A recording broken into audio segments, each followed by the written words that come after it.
Hi, this is Emily Hurst, Technology Coordinator at the National Network of Libraries of Medicine South Central Region.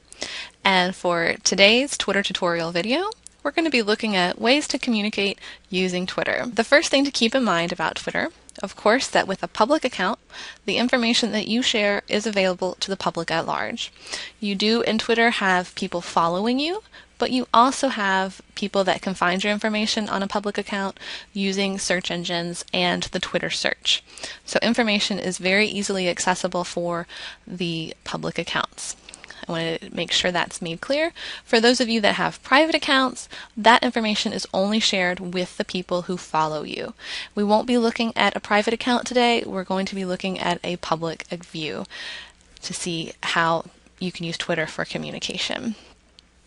The first thing I want to show, of course, is that on the right-hand side, this large column, this is showing me the tweets that are coming from the individuals that I follow.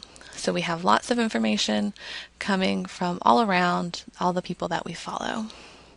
On the left-hand side, we have an area where we can compose a new tweet. So let's go ahead and compose our first public tweet. Before I begin typing, I want to draw some attention here to the area where it says 140. In Twitter, you can communicate using 140 characters or less. And as I type in this first tweet, you'll notice that this indicator will change and we'll see the number get smaller since we can only send out so many characters. So let's say the simple letting people know that we're enjoying the account. You notice the number was decreased. This counter exists to help us use Twitter. Again, 140 characters is the limit. As you get closer to that number, the indicator will become red and let you know you're running out of characters. Once you go over the tweet cannot be sent out, you will actually have a negative number in that area. And what we can do then is see how we can modify our tweet before we send it out. So let's go ahead and send out our first public tweet. And Twitter sends us a message to let us know the tweet has gone out. And this is our first public tweet, enjoying the new Twitter account. And once that tweet has been sent out in Twitter, once we hover over it in this area, we have the ability to delete it if we need to. So we can make a correction or take it down entirely and start over. Let's look at this first tweet here. It's a video that has to do with the death of a loved one can lead to medical problems. Once we hover over any of these tweets, we can see that we have some options that begin appearing. Maybe we want to reply directly to the NNLM SCR about this tweet and tell them what we thought or give them some additional information. We could reply and say we appreciate them sharing this information. And just like when you send off information in any form, there has to be an address. And in Twitter, that is the Twitter username plus the @ symbol, which appears here. Unlike other communication forms, in Twitter, that address, if you will, is included in your 140 characters. So in any reply message where you mention a user's name, you will be restricted. You'll have even less characters to work with. So that's something you might notice here in the box that lets you know how many characters you have remaining. So let's go ahead and send this tweet to the NNLM SCR. You notice below here this is the original tweet and this is our reply to it. So let's go ahead and hit tweet. Our tweet to that user has been sent out. We can scroll back up to the top. And what's nice about Twitter is it tries to keep the information organized for us so we can actually view this stream of communication.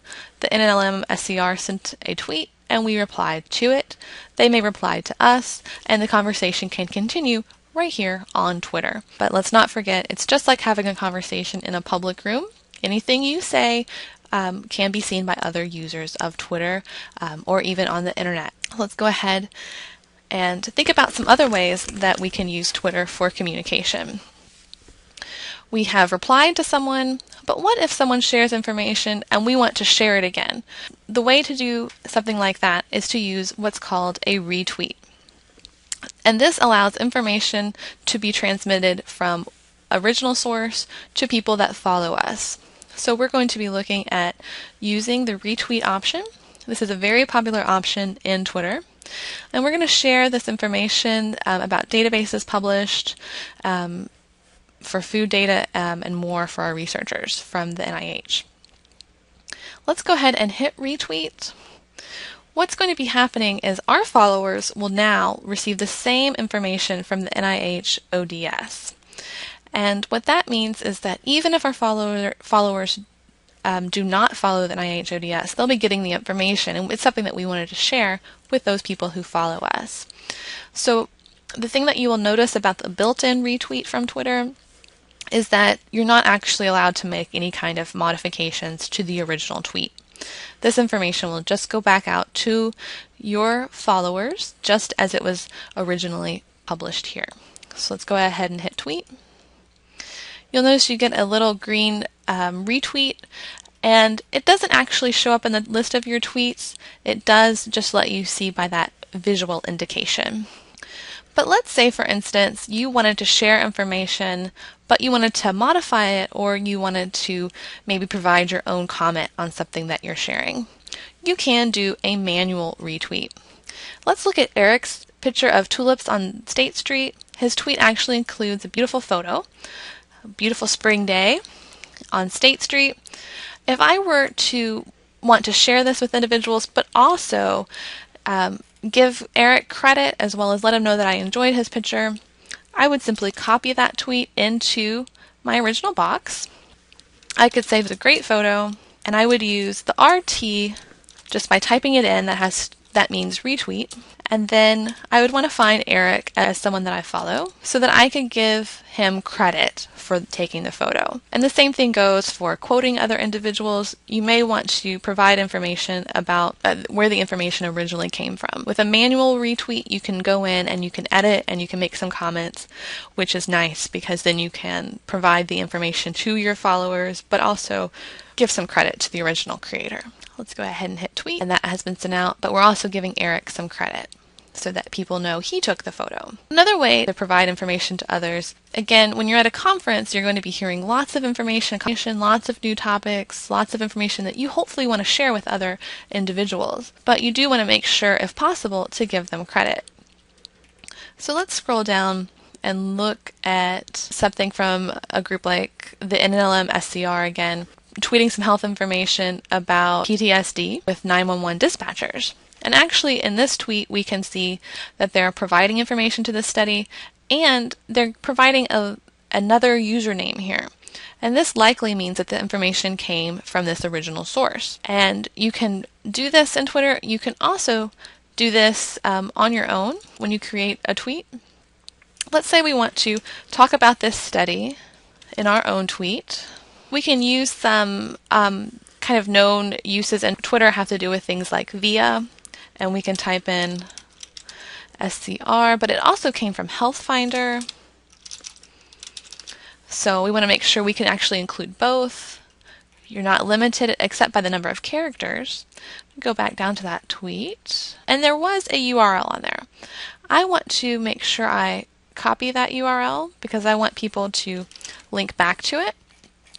And I can include that in my tweet as well. So now we have a tweet that's a little bit different than a retweet. We're kind of sharing the same information, but we're saying that we got it from these two sources, and we can even edit the original information further if we had trouble fitting it into our 140 characters. So it's another way to share information, just to use the via and the username of the person you heard the information from. Let's go ahead and send that tweet. Our tweet has been sent, and here we have two usernames included on that tweet. You can also use additional configurations. We had via. Another one that's very popular is HT, which typically stands for heard through. And let's do heard through. Looks like Michelle is sharing lots of information about the surveys and things that are happening for MLA. So we can do heard through D. We could probably have something more to say, but this is just an example of using the HT as a heard through tweet.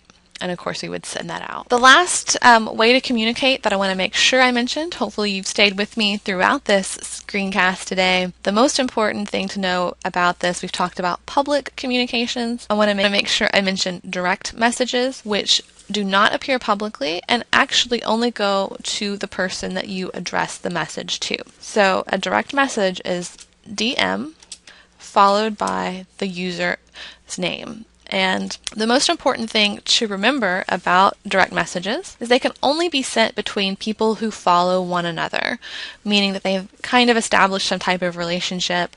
They hopefully know each other either through Twitter or in real life, and they're going to be communicating directly and not with the public. I'm going to send this information to Nikki using her Twitter username and the direct message option, because Nikki does follow this account. There we go.